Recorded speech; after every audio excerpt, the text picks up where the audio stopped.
The November wind sliced through my jacket as I stood in our Dallas driveway, my dad's voice like a shotgun blast. You've made your bed, Kaylee. Now lie in it. I was 22, 5 months pregnant, and his words hit harder than the cold. His pickup's taillights burned red as he peeled out, leaving me clutching a suitcase, my breath fogging in the air. Mom's shadow lingered behind the living room curtains, but she didn't come out. My sister Tara's sneer still stung. You're a disgrace to this family.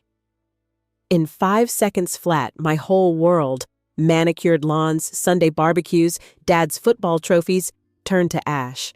And before we get back to the story, would you be kind enough to give this video a like? You know, every single like means a lot to me. It's the kind of encouragement that keeps me creating and bringing you even better stories tomorrow. I stood there, the streetlights buzzing like they were whispering my shame to the neighborhood.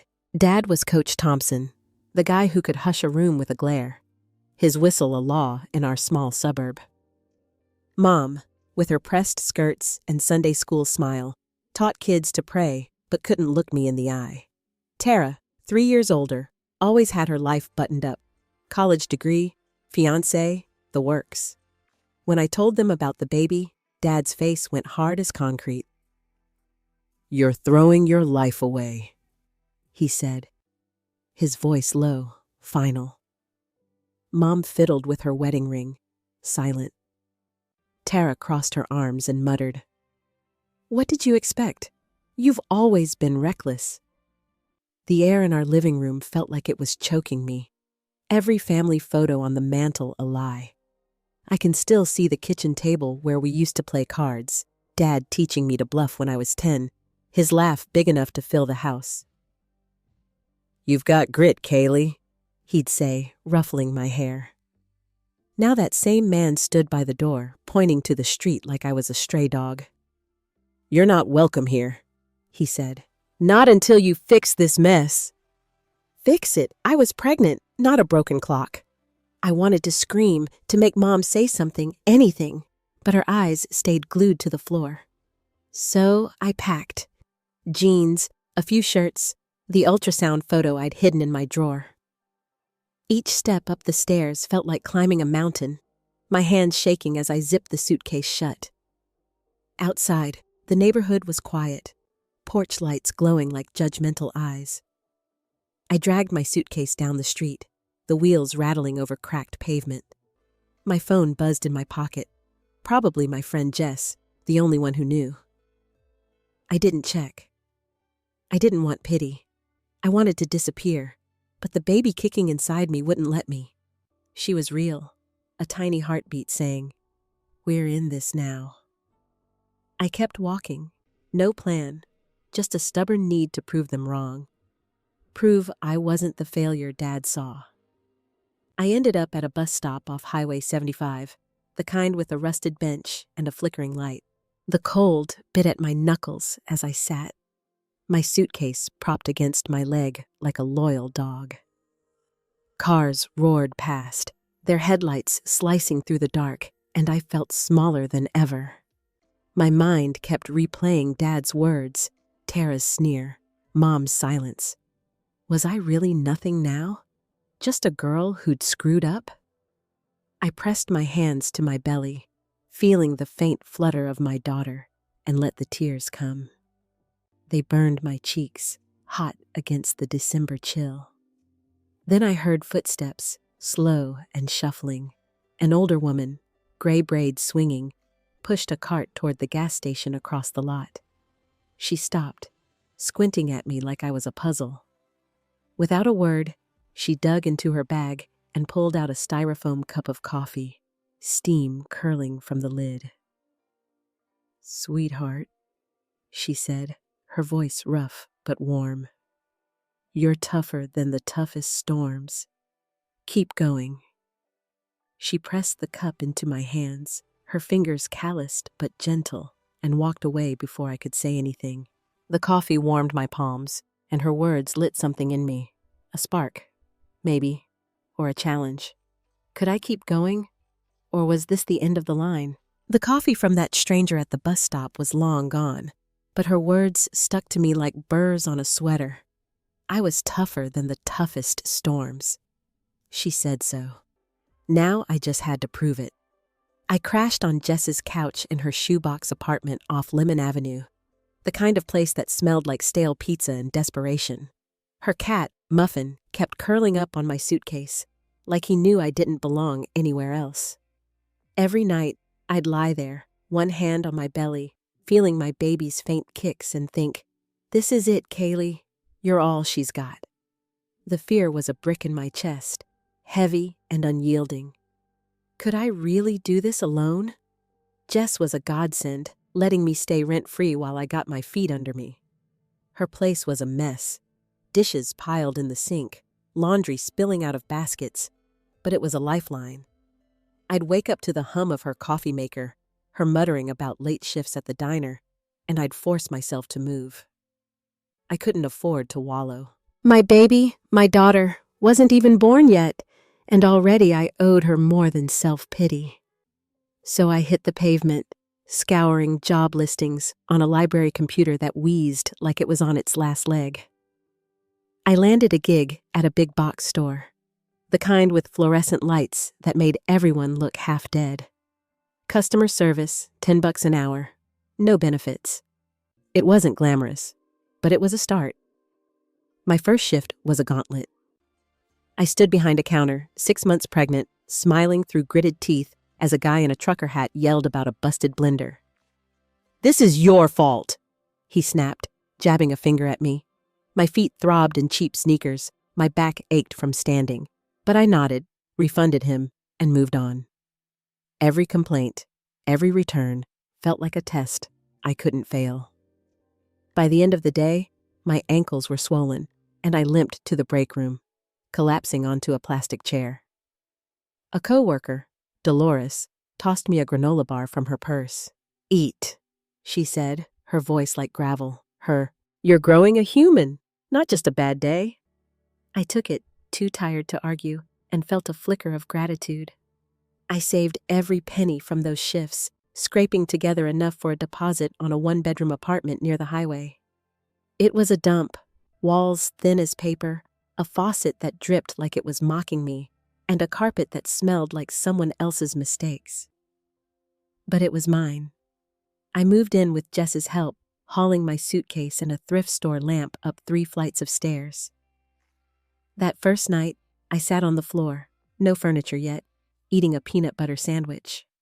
The highway roared outside, but inside, it was just me and the baby. I pressed my hand to my stomach and said, "We're home, kid. We'll make it work." The drip of the faucet answered, steady as a heartbeat. Work became my rhythm, but it wasn't easy. One morning, my daughter, Sage, I'd decided to call her, kept me up all night with kicks like she was practicing for the Olympics. I overslept, missed the bus, and showed up late for my shift. My manager, a guy with a clipboard and zero patience, pulled me aside. "One more time, Kaylee, and you're out," he said, his eyes cold. My stomach dropped. Losing this job wasn't an option, not with Sage coming, not with rent due. I apologized, promised it wouldn't happen again, and worked through lunch to make up for it. That night, I sat on Jess's old couch, now mine, and stared at my phone. Mom's number glowed on the screen. I wanted to call, to hear her voice, to ask if she'd changed her mind. My thumb hovered over the button, but Dad's words echoed, "You're not welcome here." I locked the phone and tossed it aside. I wasn't crawling back. Not now. Not ever. The next day, I saw a flyer at the store for a single mom's support group at a community center. I almost didn't go. Groups like that felt like admitting defeat. But something pushed me. Maybe that stranger's coffee still warming my hands. The room was small, folding chairs in a circle, and smelled like burnt coffee and hope. That's where I met Lisa, a mom in her 30s with a sharp laugh and a toddler who loved goldfish crackers. She told me about her own rough start, kicked out at 19, now working as a dental assistant. "You're not alone," she said, passing me a flyer for a job training program. You just gotta keep swinging. Her words landed like a lifeline, and for the first time, I didn't feel like I was drowning. But the grind didn't let up. Sage was due in 3 months, and every dollar went to diapers, a secondhand crib, or rent. I learned to stretch a loaf of bread and a jar of pasta sauce into a week's worth of dinners. I'd lie awake, the faucet's drip counting down my fears. What if I couldn't afford daycare? What if Sage got sick? What if Dad was right, and I was doomed to fail? But then I'd feel her move, a tiny elbow or foot, and I'd clench my fists. We're not giving up, I'd whisper, as much to myself as to her. I wasn't just surviving. I was building something, brick by brick. But could I keep it up? Or would the weight of it all pull me under? The faucet in my apartment kept dripping, a relentless reminder of how close I was to breaking. That night, after almost losing my job, Sage's kicks felt like tiny protests, urging me to keep going. But going where? I was 22, 6 months pregnant, living in a shoebox off a Dallas highway, with Dad's words, "You're not welcome here," still clawing at me. Lisa's flyer from the single moms group sat on my thrift store coffee table, its edges curling like it was daring me to pick it up.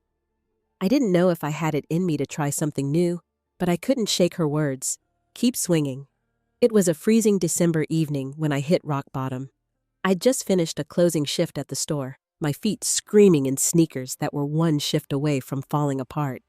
The bus was late, as usual, and I sat on a bench outside a gas station, the kind of place where the neon sign buzzed louder than hope. My coat barely zipped over my belly, and the wind cut through me like a knife. I watched families pile into minivans, their laughter spilling out as they loaded Christmas lights and grocery bags. They had homes, plans, people who'd show up for them. Me? I had a suitcase and a baby who didn't know how lost her mom was. I pressed my hands to my face, and the tears came, hot and unstoppable. Dad's voice echoed in my head. You've made your bed, Kaylee. Maybe he was right. Maybe this was all I'd ever be, a girl who'd screwed up, stuck on a cold bench, going nowhere. If this moment resonates, drop a comment about your own comeback story. Subscribe to keep up. I don't know how long I sat there, sobbing into my scarf, but the crunch of gravel snapped me out of it. An older woman, maybe 60, with a gray braid and a worn parka, pushed a cart toward the gas station. She stopped, her eyes locking on mine, not with pity but with something sharper, like she saw right through me. She rummaged in her bag, pulled out a styrofoam cup of coffee, and shuffled over. "Sweetheart," she said, her voice rough as sandpaper but warm as the steam curling from the cup. "You're tougher than the toughest storms. Don't you forget it." She pressed the coffee into my hands, her fingers brushing mine, and walked away before I could stammer a thank you. The warmth spread through my palms, up my arms, like it was thawing something I didn't know was frozen. I sipped it, black and bitter, and felt a spark ignite. She didn't know me, but she believed in me. Maybe I could believe in myself, too. That coffee was still on my mind the next morning when I pulled Lisa's flyer from the table. It listed a community college program, business classes, financial aid, a chance to start over. I'd never been a scholar. High school was a blur of cheerleading and sneaking out to bonfires. But sitting there, with Sage kicking like she was cheering me on, I thought, why not? I spent my lunch break at the library, hunched over a computer that smelled like dust and dreams. The application was daunting. Forms, essays, proof I wasn't a total failure. My hands shook as I typed, but I kept going, thinking of that woman's words. Tougher than the toughest storms. I wrote about the bench, the cold, the fear that I'd never be enough for Sage. I wrote about wanting more, not just for me, but for her. Submitting the application felt like jumping off a cliff. I sat back, staring at the confirmation screen, my heart pounding like it was trying to break free. The library was quiet, just the hum of fluorescent lights and the occasional cough from a guy in the corner. I imagined Dad's face if he knew I was trying this, his scowl, his voice saying I'd fail. part of me believed him, whispering that I was just a pregnant dropout with no business dreaming big. But then I felt Sage move, a tiny elbow or foot, and I pushed that voice down. I wasn't doing this for him. I was doing it for her. For us. Starting classes wasn't glamorous. I'd drop Sage off at a daycare that smelled like apple juice and crayons, then rush to campus, my backpack stuffed with secondhand textbooks. The first day, I sat in a classroom with kids younger than me, their laptops shiny and new, while I scribbled notes with a pen that kept running dry. The professor droned about accounting principles, and I felt like an imposter. Like any second someone would call me out. But I stayed, copying every word, my hand cramping. At night, I'd study at my kitchen table, the faucet dripping, Sage's soft breaths coming from the crib. It was exhausting, but it felt like building something Dad couldn't take away. I applied for a scholarship too, one for single moms trying to get ahead. The application asked for a personal statement, and I poured everything into it. The bench, the coffee, the way Sage's kicks kept me going. I printed it at the library, my hands sweaty as I slid it into the envelope. Dropping it in the mailbox felt like letting go of a piece of myself. Would they see me as more than a sob story? Would they give me a shot? I stood there, staring at the mailbox like it held all my answers, wondering if this was the start of something or just another dead end. The mailbox clanged shut, swallowing my scholarship application like a promise I wasn't sure it would keep. I walked back to my apartment, Sage's kicks a quiet rhythm in my belly, and felt a flicker of something new. Not hope exactly, but a stubborn refusal to quit. That stranger's coffee, Lisa's flyer, the community college classroom, they were pieces of a puzzle I was starting to fit together. I wasn't the girl Dad kicked out anymore. I was building something, even if it was just a shaky foundation. Life settled into a grind that felt like running a marathon with no finish line. Mornings started at 5 a.m., my alarm blaring through the thin walls of my apartment. I'd roll off the couch, still no bed, just Jess's hand-me-down with a spring that poked my ribs, and check on Sage, asleep in her thrift store crib. Her tiny chest rose and fell, her fist curled like she was holding onto dreams I couldn't see. I'd kiss her forehead, whisper, "We've got this, kid," and head to daycare before the sun was up. The place was a converted house with peeling paint and a teacher who called Sage Sugar in a thick Texas drawl. Dropping her off felt like leaving a piece of my heart behind, but I had no choice. By 7 a.m., I was at the big box store, my customer service smile plastered on, fielding complaints about broken toasters and wrong-sized batteries. My feet ached in sneakers held together by duct tape, and my back groaned under the weight of 7 months of pregnancy. But every paycheck was a lifeline, another brick in the wall I was building for Sage. Dolores, the coworker who'd tossed me that granola bar, became my unofficial mentor. During breaks, she'd slide into the chair across from me, her thermos of coffee steaming. "Kaylee," she'd say, her voice like a gravel road. "You gotta treat money like a garden, plant it smart, or it won't grow." She taught me to clip coupons, buy in bulk, and negotiate late fees with the electric company. Once, when I was short on rent, she slipped me $20, waving off my protests. "Pay it forward someday," she said. I nodded, tucking the bill away like it was gold. Nights were for school. After picking up Sage, I'd cook dinner, usually spaghetti stretched with extra sauce or a chicken breast split 3 ways across the week.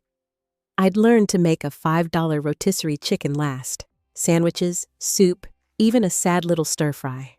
While Sage gummed Cheerios in her high chair, I'd patch her onesies with iron-on patches, my fingers clumsy from exhaustion. The sewing kit was a gift from June, a woman I'd met at a strip mall church I started attending. It wasn't Mom's fancy congregation with its stained glass and hymnals. This place had plastic chairs, a coffee urn that never stopped gurgling, and a pastor in jeans who preached about grace like it was a lifeline. June, with her cotton candy hair and laugh like a foghorn, started bringing me bags of baby clothes, tiny socks, faded rompers, a blanket with ducks on it. "For your little one," she'd say, her eyes crinkling. I'd bake her cornbread in return, my way of saying thanks without choking up. The church had a single moms group, and Lisa dragged me to it one Sunday. I didn't want to go. Spilling my guts to strangers felt like peeling off my skin. But Lisa, with her sharp laugh and no-nonsense vibe, wouldn't let me bail. "You're not special, Kaylee," she teased, tossing a goldfish cracker at me. "We're all scared." The group met in a back room, 10 women around a folding table, sharing stories of deadbeat dads and daycare bills. I mostly listened, but one night, a woman named Carla talked about applying for a job she thought she'd never get. "I was terrified they'd laugh me out," she said. "But fear's just a bully. You stare it down." Her words hit me like a slap. I'd been dodging fear my whole life. Dad's disappointment, Mom's silence, my own doubts. That night, I went home and wrote in a notebook I kept for Sage. "Fear's not the boss of us. We are." My neighbor, Mr. Carter, became another unexpected ally. He was a retired mechanic, maybe 70, with a garage full of tools and a pickup that looked older than him. When my beat-up Corolla started rattling, he fixed it for free, his hands steady despite the arthritis. "You gotta take care of what keeps you moving," he said, wiping grease on his jeans. He wasn't just talking about cars. He'd sit on his porch, sipping sweet tea, and tell me stories about his daughter, who'd moved to California and never called. "Don't let pride stop you from fixing things," he said once, his eyes on the horizon. I thought of Mom, of the call I hadn't made, but pushed it down. Pride wasn't the problem. Dad's words were. Days blurred into weeks, a cycle of daycare, work, and late-night study sessions under a flickering kitchen light. I'd read accounting textbooks while Sage slept, her soft snores mixing with the drip of that damn faucet. My hands cramped from writing notes, my eyes burned from staring at numbers, but every chapter I finished felt like a small victory. I wasn't just surviving anymore.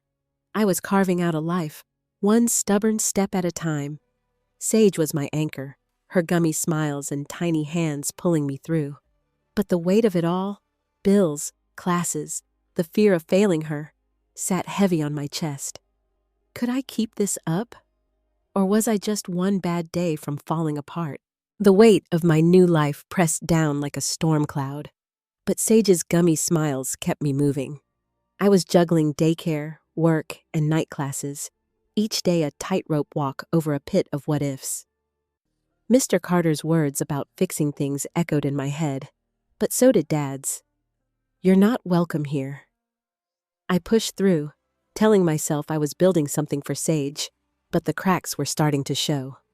I'd pinned my hopes on that scholarship, the one I'd poured my heart into at the library. It was supposed to be my ticket to breathing room, less debt, maybe a chance to cut back on shifts and spend more time with Sage. But one morning, while Sage babbled in her high chair, smearing oatmeal on her cheeks, I checked my email on my cracked phone screen. The subject line hit like a punch. Scholarship application status. My heart climbed into my throat as I opened it. "We regret to inform you." The words blurred, not selected. They thanked me for applying, but it felt like a polite way of saying I wasn't good enough. I set the phone down, my hands shaking, and stared at the dripping faucet. Sage giggled, oblivious, and I forced a smile, but inside, I was spiraling. Dad's voice crept in. "You're throwing your life away." Was he right? Was I fooling myself, thinking I could pull this off? I couldn't afford to dwell. Bills didn't wait for self-pity. I picked up extra shifts at the store, swapping study time for overtime to cover rent and daycare. My body screamed, swollen ankles, a back that felt like it was breaking, but I kept my customer service smile glued on. One night, I stayed late restocking shelves, the fluorescent lights buzzing like a headache.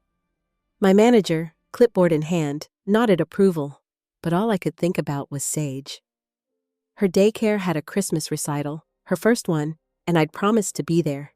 cheering as she waved a tiny bell in a reindeer costume. But the extra shift ran long, and by the time I got to the daycare, the room was empty, just a few crumpled programs on the floor. The teacher handed me a Polaroid of Sage, her face lit up, looking for me in the crowd. I clutched it, my chest tight with guilt. "I'm sorry, kid," I whispered, tucking the photo into my wallet. I'd let her down, and it felt like proof I was failing at the one job that mattered most. The guilt followed me to the community center the next weekend, where Sage's daycare was hosting a holiday fair. I pushed her stroller through stalls of glittery crafts and hot cocoa stands, trying to make up for missing her recital with a day of fun. She pointed at a balloon shaped like a snowman, her eyes wide, and I dug out $1, forcing a laugh. Then I saw her, Tara, my sister, standing by a table of homemade ornaments, her hair perfect, her coat too nice for a place like this. My stomach twisted. Was she right? Was I just a mess, dragging Sage down with me? That night, in my apartment, I sat on the couch, Sage asleep in her crib, the faucet's drip my only company. I pulled out my notebook, the one I wrote to Sage in, and tried to put words to the ache. "Fear's not the boss of us," I'd told her, but tonight, fear was winning. I thought about Tara's words, Dad's rejection, Mom's silence. Should I let it go? Try to forgive? Or was holding on to the anger the only thing keeping me strong? I stared at my phone, Mom's number glowing like a challenge. I typed out a text. "Can we talk?" But my thumb hovered over send. What if she didn't answer? What if Dad did? I deleted it, my heart sinking. Forgiving them felt like giving up a piece of myself, but hating them was a weight I was tired of carrying. The next morning, I woke to an email notification, the ping cutting through Sage's soft snores. It was from Mom, the subject line blank. My pulse raced as I opened it, not knowing what I'd find. Her words, Dad's, or something else entirely. Could it be a step toward fixing things, or just another door slamming shut? Mom's email sat unopened on my phone, its blank subject line staring back like a dare I wasn't ready to take. I'd spent the night wrestling with whether to read it, my thumb frozen over the screen, Tara's words from the holiday fair. "You made your choices." Still stinging. Sage's soft snores from her crib kept me grounded, but the weight of that message, the what-ifs, clung to me like damp clothes. I tucked my phone away, telling myself I'd deal with it later. I had to focus. Sage was counting on me, and I wasn't about to let her down again. If Kaylee's fight inspires you, hit like and share your own win. Subscribe for more. A week later, I got the email that changed everything. I was at the library, Sage napping in her stroller, when the notification pinged. "Congratulations, you've been accepted to the Financial Advisor Training Program." My heart did a flip. I read it twice, half expecting the words to vanish. The bank's program was a long shot. Fancy, with suits and spreadsheets, not for single moms like me who patched their kids' clothes with duct tape. But I'd made it. I leaned back in the creaky library chair, a grin breaking through the exhaustion. For the first time since Dad kicked me out, I felt like I'd won something. I looked at Sage, her tiny hand clutching a stuffed bunny, and whispered, "We're climbing, kid." Training started the next month, and it was like stepping into a different world. The bank's office smelled like coffee and ambition, all glass walls and polished floors. I showed up in a thrift store blazer, my palms sweaty, surrounded by people who looked like they'd never missed a recital. My trainer, a woman with a bob sharper than her questions, threw us into mock client meetings on day one. I fumbled my first pitch, mixing up terms like diversification and liquidity. Greg, a guy in his late 20s with a smirk and a tie that probably cost more than my rent, leaned over after. "Rough start, huh?" he said, his tone dripping with condescension. "Not everyone's cut out for this." I wanted to snap back, but I bit my tongue. He was the kind of guy who'd love to see me crash and burn.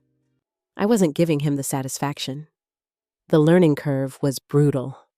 Nights were spent memorizing investment strategies, my kitchen table buried under flashcards and highlighters. Sage would toddle over, smearing applesauce on my notes, and I'd laugh, pulling her onto my lap. But the pressure was real. One wrong move, and I could lose this chance.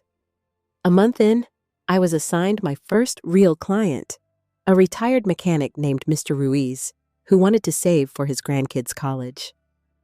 I prepped for days, rehearsing in my bathroom mirror while Sage splashed in the tub. The meeting was in a conference room that felt too big, Greg watching from the corner like a hawk. I walked Mr. Ruiz through a savings plan, my voice steady despite my racing heart. When he shook my hand and said, "You've got my trust, Kaylee," I felt like I'd scaled a mountain. Greg's smirk faltered, and I let myself savor it. But the climb wasn't over. A big client, a local business owner, came in needing a portfolio overhaul. It was my shot to prove I belonged. I spent weeks building the plan, double-checking every number. The day before the presentation, I stayed late, tweaking slides on the bank's ancient computer. In my rush, I emailed the wrong file, a draft with a glaring math error. Greg caught it, of course, and flagged it to our supervisor. "Careless," he called it, loud enough for the whole office to hear. My face burned as I fixed the mistake, working through the night to rebuild the plan. The next day, I walked into the meeting, exhausted but ready, and nailed the pitch. The client signed on, and my supervisor gave me a nod. Not praise, but respect. Greg didn't say a word. Oh, I dodged a bullet, but it was too close. Outside work, Lisa kept me sane. We'd meet at the single moms group, swapping stories over burnt coffee while Sage and her son, Eli, stacked blocks in the corner. One night, she told me about her latest fight with her ex over child support. "He thinks I'm nothing without him," she said, her laugh bitter but strong. "But look at us, Kaylee. We're still here." I nodded, thinking of Greg, of Dad, of everyone who thought I'd fail. Lisa handed me a flyer for another scholarship, one for women in finance. "You're not done climbing," she said, her eyes fierce. I took it, feeling the weight of her belief in me. Back home, I'd collapse on the couch, Sage curled up beside me, her bunny tucked under her chin. The faucet still dripped, a reminder of how fragile this life was. I'd beaten Greg's jab and saved the client deal, but every step felt like a tightrope. I opened my notebook, the one I wrote to Sage in, and scribbled. "We're tougher than they think, but it's hard, kid." I was rising, but the higher I climbed, the farther I could fall. How much more could I take before something gave? The high of landing that client deal still buzzed in my veins, but it was fragile, like a candle in a windstorm. I'd dodged Greg's attempt to trip me up at the bank, but the question lingered. How much more could I take? Sage's bunny lay abandoned on the couch, her tiny snores filling the apartment as I stared at my notebook, its pages full of promises to her. I was rising, sure, but the pull of my past, Dad's rejection, Tara's sneer, Mom's silence, kept dragging me back. That unopened email from Mom still sat in my inbox, a ticking bomb I couldn't ignore forever. One night, after tucking Sage in, I finally opened it. The kitchen was dark, just the faucet's drip and the glow of my phone. Mom's words were careful, like she was stepping on glass.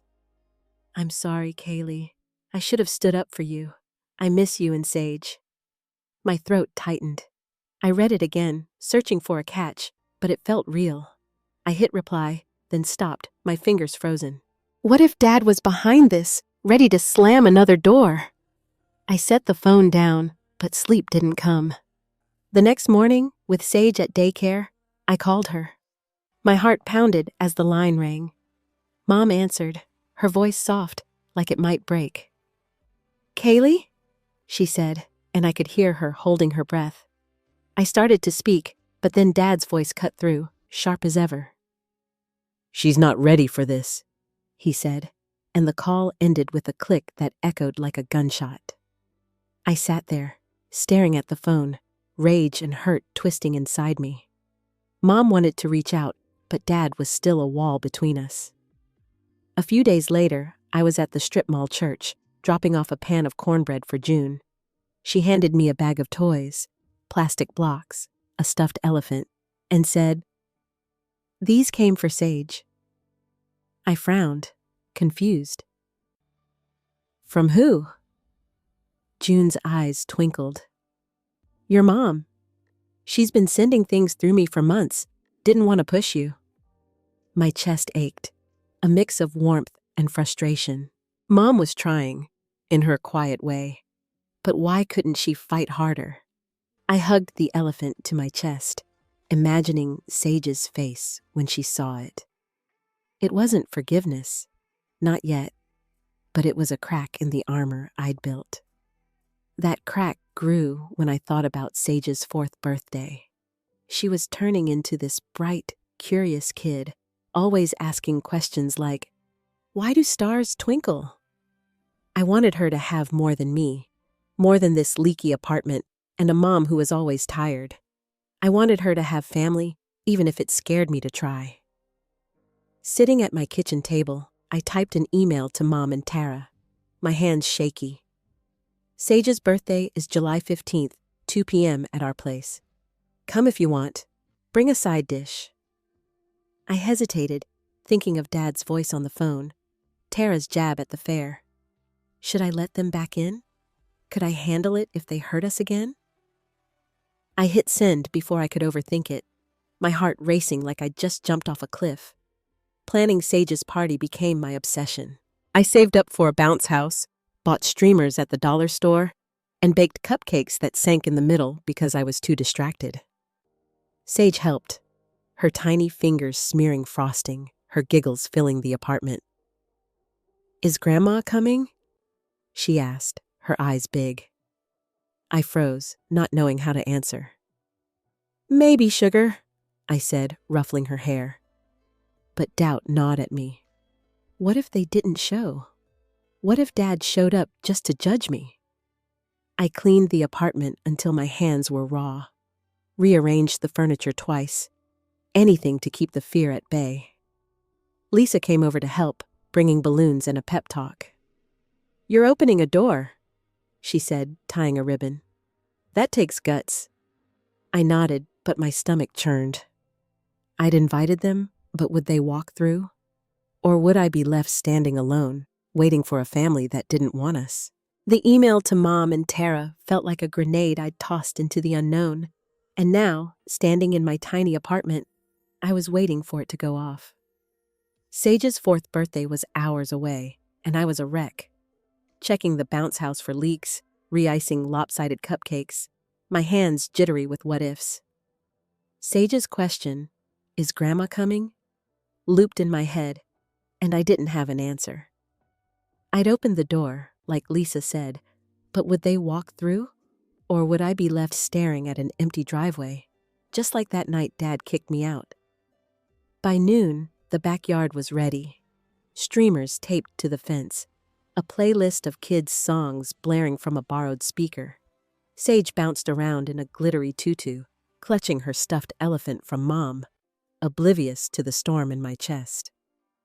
Neighbors trickled in, their kids diving into the bounce house, while Lisa arranged a fruit tray, shooting me a grin. "You've got this, Kaylee," she said, but my eyes kept darting to the street at 1:50 p.m. I heard tires on gravel. My heart lurched. I stepped onto the porch, smoothing my dress, and saw Mom's old minivan pull up. Tara climbed out first, holding a Tupperware of ambrosia salad, her smile tight as a wire. Mom followed, clutching her purse like a shield, her eyes already wet. Dad was last, moving slow with a cane, his face thinner than I remembered, his coach's swagger gone. I stood by the mailbox, my feet rooted, letting them come to me. Mom reached me first, her lavender perfume hitting me like a memory of Sunday mornings. She hugged me, her voice breaking. "I'm so sorry, Kaylee." I should have fought for you. I held her, my throat tight, but didn't let the tears fall. Tara hung back, her arms crossed, her eyes softer than at the fair, but still guarded. You've done a lot, she said, glancing at the house, the party. It wasn't an apology, but it was something. Dad stopped a few feet away, his cane sinking into the grass. He looked at me, then at Sage, who was chasing a balloon. This is all you, he said, his voice gruff, not meeting my eyes. I nodded, my chest a tangle of hurt and hope. Was this his way of seeing me, or just another judgment? The party hummed along, kids screaming in the bounce house, neighbors gossiping over lemonade. Sage tugged Mom to her art corner, showing off drawings of unicorns and stars. Tara hovered by the snack table, picking at chips, glancing at me like she was waiting for a fight. Dad sat on a folding chair, watching Sage like she was a puzzle he couldn't solve. I wanted to scream at him, to ask why he'd shut me out, but I kept busy, refilling cups, wiping frosting off Sage's face. Inside, I was fighting a war. Part of me wanted to forgive, to let go of the hurt that had fueled me for years. The other part wanted to hold on to it, to keep the wall up where it was safe. Then Sage ran up to Dad, her hands clutching a drawing. Stick figures under a rainbow, labeled family. "For you, Grandpa," she said, her voice bright. Dad's face froze, his eyes glistening as he took the paper. He traced the lines with a trembling finger, and for a second I saw the man who'd taught me to throw a spiral in the backyard. She's something else, he muttered, his voice thick. I nodded, my own eyes burning. That drawing cracked something open, not just in him, but in me. As the candles were lit, the crowd sang "Happy Birthday," Sage's grin lighting up the yard. I caught Dad watching, his cane propped against his chair. After the cake, he stood, slow and deliberate, and cleared his throat. The chatter died down, neighbors turning to look. I made a mistake, he said, his voice carrying over the yard. I thought I was teaching Kaylee a lesson, but I was wrong. She didn't need fixing. She built all this. He gestured to the house, to Sage, to me. I'm sorry, Kaylee. The words hit like a wave, knocking the air out of me. I stared at him, the man who'd been a giant in my world, now small and human. I nodded, my voice stuck. Okay, I managed, and it felt like laying down a burden I'd carried too long.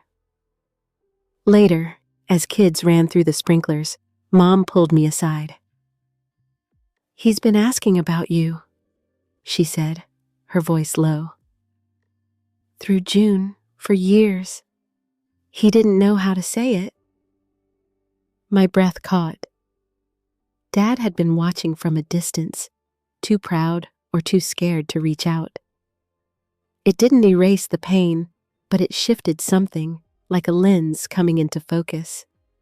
I looked at Sage, laughing with Tara, who was finally smiling, and felt a warmth I hadn't known I could.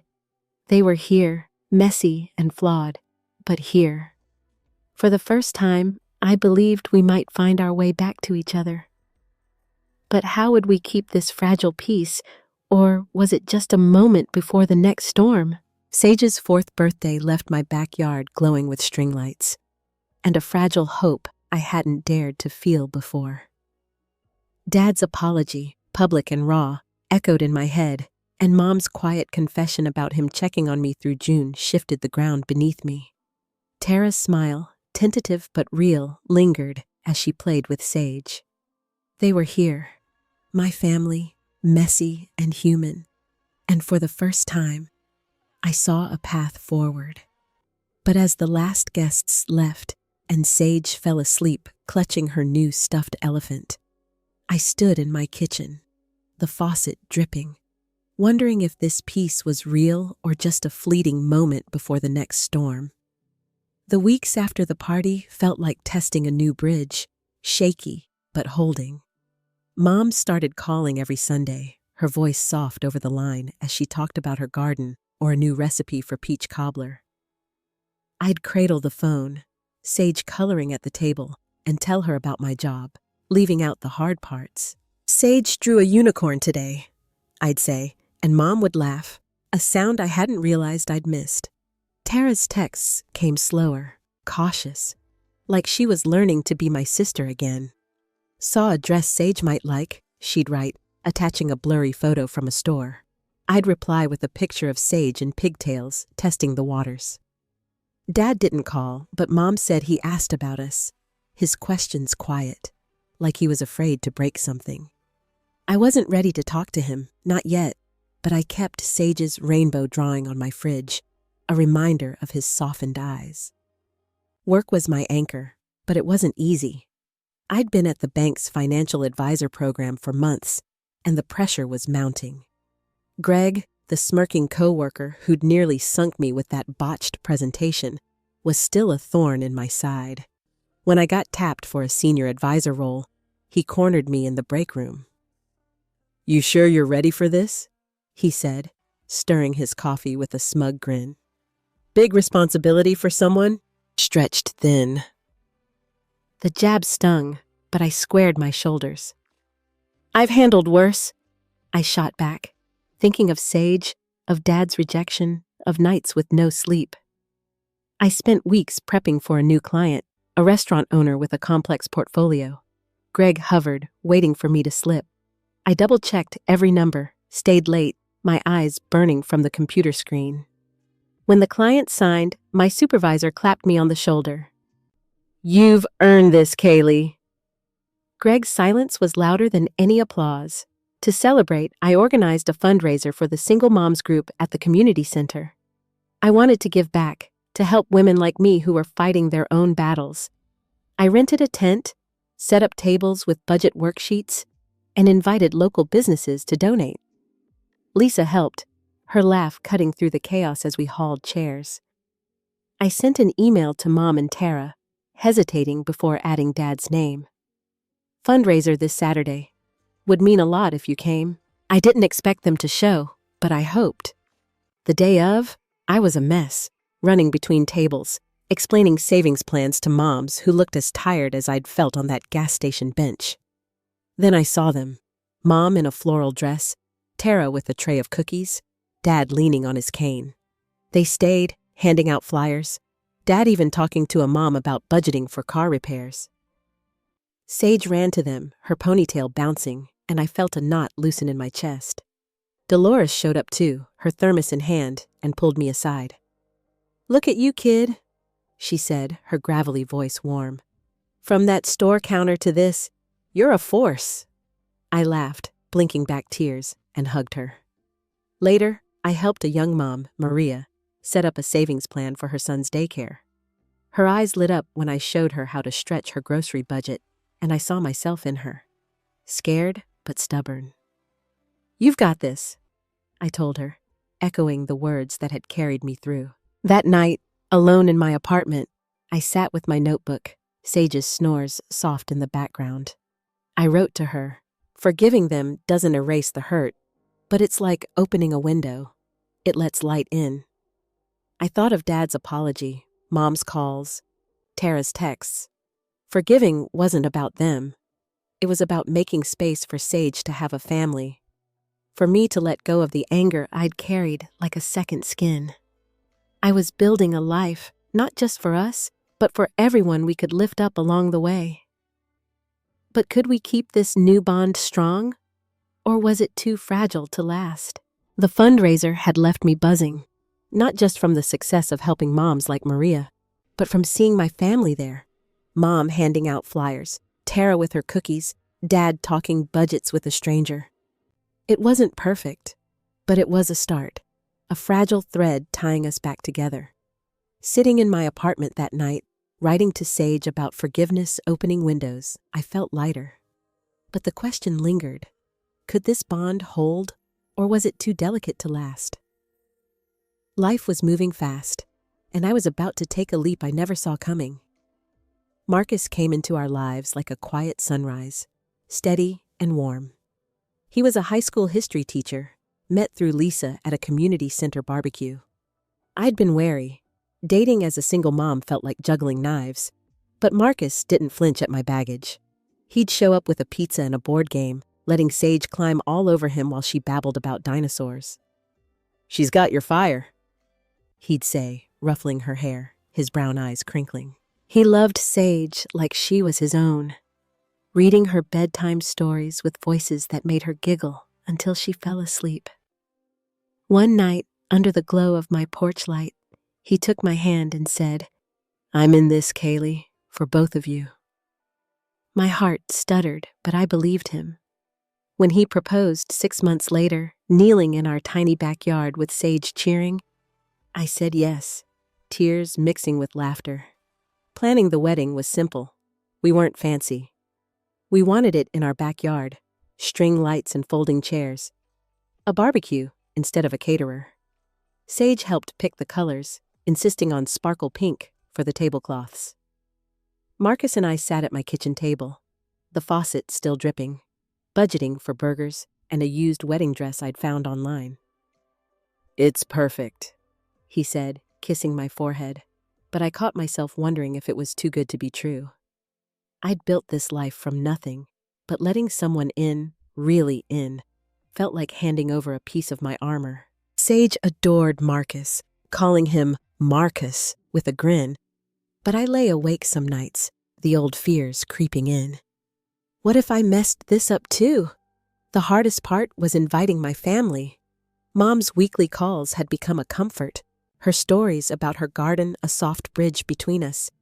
Tara's texts were steadier now, sometimes just a photo of her dog or a meme Sage would like. But Dad? His apology at Sage's birthday had cracked the wall between us, but it wasn't gone. I typed the invitation email, my hands sweaty. "Weddings next month, August 20th, our backyard. We'd love for you to be there." I hesitated over Dad's name, my mind replaying his cane in the grass, his gruff, "This is all you." Would he accept Marcus? A man who'd stepped into the life Dad had walked away from? I pictured his scowl, his voice saying I was rushing into another mistake. Sage interrupted my spiral, climbing onto my lap. "Is Grandpa coming to see me in my flower girl dress?" she asked, her eyes big. I hugged her tight, my throat burning. "I hope so, sugar." Her question lingered, and later, as we colored together, she asked, "Why didn't Grandpa like us before?" I froze, her crayon scribbling a red star. I could have brushed it off, but she deserved more. I told her a version of the truth, soft but honest. "Grandpa was scared when I had you, and he made a mistake. He's trying to be better now." Sage nodded, like it made sense in her 4-year-old world, and handed me a drawing of our family, me, her, Marcus, and stick figures for Mom, Tara, Dad. "He'll like Marcus," she said, certain. I kissed her forehead, wishing I had her faith. As the wedding date neared, I threw myself into work to keep the nerves at bay. I was a senior advisor now, managing portfolios for teachers and small business owners. Greg still lurked, his smirks less frequent, but still sharp. I ignored him, focusing on clients like Mr. Ruiz, who sent me a thank you note for his grandkids' college fund. But every night, planning the wedding with Marcus, I'd catch myself staring at my phone, waiting for Mom's reply. Tara's, Dad's. Mom emailed back first, promising to bring her peach cobbler. Tara said she'd come, maybe with a gift. Dad's silence was loud, his name a question mark in my mind. I wrote in my notebook to Sage, "We're building a new family, kid, from all the broken pieces. But I'm scared it won't fit. Could Dad be part of this? Or would his shadow always loom over us?" The August sun hung low, painting my backyard in gold as I adjusted my veil, the used wedding dress soft against my skin. Marcus's proposal, Sage's flower girl dreams, and the shaky bridge I'd built with Mom and Tara had led to this moment, but Dad's silence on the invitation gnawed at me, his name a question mark I couldn't erase. Could he be part of this new family, or would his shadow linger? I smoothed my dress, Sage giggling in her sparkly pink skirt, and took a deep breath. Today wasn't about fear. It was about us. The backyard was alive with string lights and laughter. Folding chairs scattered around a makeshift aisle of rose petals. Marcus stood at the end, his tie slightly crooked, grinning like he'd won the lottery. Sage clutched her basket of petals, her ponytail bouncing as she practiced her walk. Neighbors and friends from the single moms group milled about, Lisa balancing a plate of barbecue while her son, Eli, chased Sage. I scanned the crowd, my heart catching every time a car slowed on the street. Mom had promised her peach cobbler, Tara, a gift, but Dad? I pictured his cane, his gruff voice at Sage's birthday, and wondered if he'd show.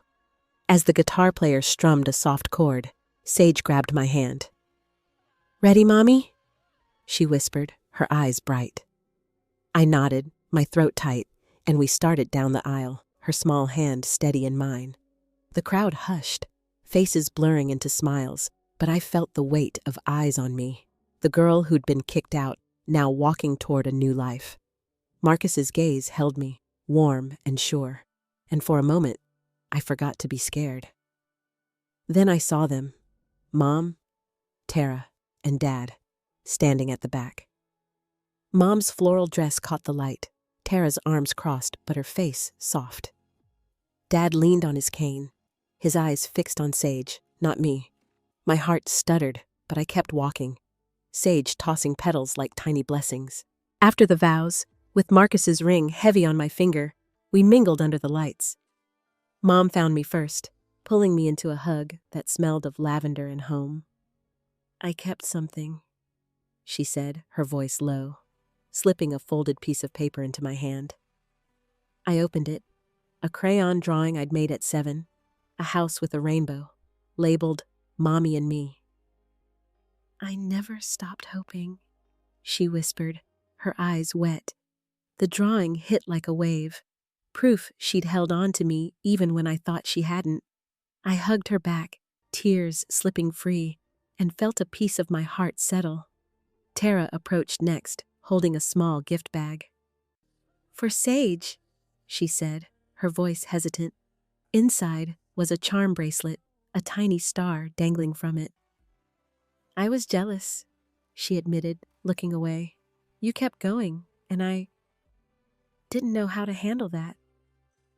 It wasn't a full apology, but it was honest, and I nodded, seeing my sister in a new light. Dad stayed by the fence, watching Sage chase Bubbles with Eli. I wanted to go to him, but the memory of his voice, "You're not welcome here," held me back. Could I forgive him completely, or would the hurt always linger? As the barbecue wound down, Dad stood, his cane tapping the ground. The crowd quieted, sensing something. "I need to say something," he said, his voice rough but clear. "I was wrong about you, Kaylee. I thought I was protecting you, pushing you to be better, but I pushed you away. You didn't need me to be strong. You already were." His eyes met mine, glistening, and I saw the man who'd taught me to ride a bike, not the one who'd pointed to the street. "I'm sorry," he said, loud enough for everyone to hear. The words landed soft but heavy, like rain after a drought. I crossed the yard, my heart pounding, and hugged him. "I forgive you," I whispered, and meant it, the last of my anger dissolving into the warm night. Later, as Marcus danced with Sage, her giggles echoing, Dolores raised a glass of lemonade. "To Kaylee," she called, her gravelly voice carrying. "A winner, through and through." The crowd cheered, and I laughed, my eyes on Sage, spinning in Marcus's arms, Mom clapping, Tara smiling, Dad watching with a softness I hadn't seen in years. They were here, woven into this new family we'd built from broken pieces. I looked at Marcus, his hand finding mine, and felt whole, not perfect, but enough. Was this the end of our fractures, or just the start of something stronger. The wedding lights still twinkled in my memory. Dad's apology and Mom's old crayon drawing, anchoring me to a family I thought I'd lost. Sage's laughter, Marcus's steady hand, and Dolores's toast, a winner, through and through, had woven us together, not perfect, but real. Standing in that backyard, I'd felt whole. But the question lingered. Was this the end of our fractures, or the start of something stronger? As weeks turned to months, I carried that question, building a life that felt like an answer. One quiet evening, with Sage asleep and Marcus grading papers at our kitchen table, I pulled out the wooden box I'd started keeping for her, a keepsake box filled with her drawings, a hospital bracelet, the star charm from Tara. I added a letter, my pen scratching in the silence, the faucet's drip a familiar companion. Dear Sage, I wrote, forgiveness isn't about forgetting the hurt. It's about choosing to carry love instead. Your grandpa, grandma, and Aunt Tara, they messed up, like I will someday. But they showed up, and that's what makes a family. I tucked the letter beside her rainbow drawing from the birthday party, the one that had cracked Dad open. Closing the box felt like sealing a promise, not just to Sage, but to myself, to keep choosing love over anger. The next weekend, I poured that promise into a fundraiser for the Single Moms group, a bigger one than before. The community center buzzed with energy, tables lined with budgeting guides, a bounce house for kids, and a bake sale where my cupcakes didn't sink. I'd invited Mom, Tara, and Dad, half expecting them to skip it, but they came. Mom manned the coffee station, her smile brighter than I'd seen in years. Tara helped kids paint signs, her laugh less guarded. Dad, leaning on his cane, talked to a young mom about fixing her car's alternator, his voice gruff but kind. Sage darted between them, her pigtails bouncing, showing off a glittery bookmark she'd made. Watching them, I felt a calm settle over me, like the world had righted itself just a little. I worked the crowd, helping moms like I'd been helped. One woman, Jasmine, clutched a toddler and a stack of bills, her eyes tired but determined. I sat with her, sketching a savings plan on a napkin, showing her how to stretch her paycheck. You're doing better than you think, I told her, echoing Dolores's gravelly wisdom. Jasmine nodded, a spark in her eyes, and I saw myself 5 years ago, scared but stubborn on that gas station bench. The fundraiser raised enough to fund daycare scholarships for 3 moms, and as we packed up, Lisa slung an arm around me. You're building something big, Kaylee, she said.